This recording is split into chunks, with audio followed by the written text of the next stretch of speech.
The training visa is an excellent immigration program for those employers in Hong Kong who seek to have a foreign national or Chinese resident of the mainland come to Hong Kong for a finite period of time to undergo a specific training itinerary. There are certain requirements and restrictions, however, and the Immigration Department will make you jump through a few hoops, but nothing too onerous.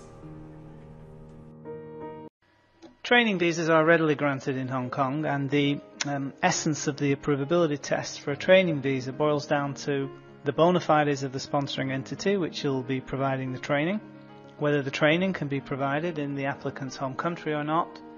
and the scope and length of the training has to be reasonable in all the circumstances. The maximum period of stay under the Hong Kong training visa regime is 12 months. More typically, it's 6 months. The actual length of stay is driven entirely by what is included on the training plan. The purpose for coming to Hong Kong is to receive training,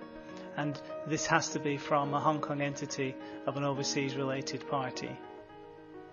The extent of the relationship isn't fixed per se, however the Immigration Department are looking to see that there is a logical nexus between the party which is sending the applicant and the company in Hong Kong which is going to be delivering the training.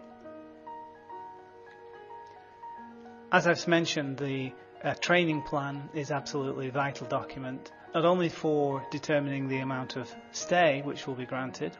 but also it underpins the actual nature of the approval. Therefore, a completely documented training plan must be crafted and submitted as part of the application bundle.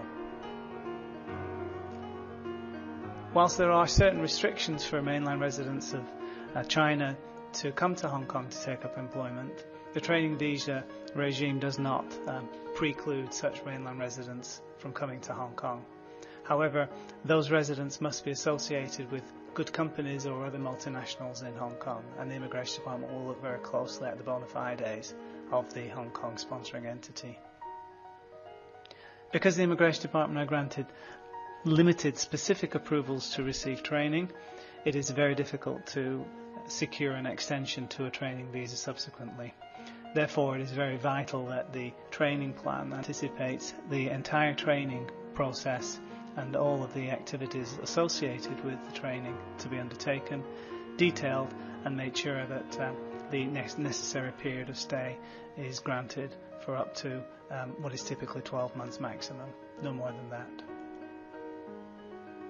In the same vein, because the Immigration Department are granted limited permissions to come to Hong Kong to receive training, it is impossible to change your status after your training period is over, and the Immigration Department are expecting the visa holder to leave Hong Kong and return to their country of origin to take up the work that they were doing prior to receiving the training, and ostensibly to be drawing down on the training which they've received in Hong Kong during the prior period of stay. And in this case, with training visa holders, it is now possible for accompanying family members to come with the principal and secure dependent visas for them to remain in Hong Kong whilst the training is being completed. The next step is to review the visa information document. This details each of the essential elements of a successfully argued Hong Kong visa case and contains in-context links to all of the resources needed to prepare your application. These include application templates, the online application forms, screencasts on how to complete the forms, a checklist of all the documents you need to prepare as part of the submission bundle, a crib sheet on how to submit your application, and audio discussions of some of the finer points of official policies and procedures and specific case examples from the past which will serve to help you by way of illustration. Let's go to the visa information document now.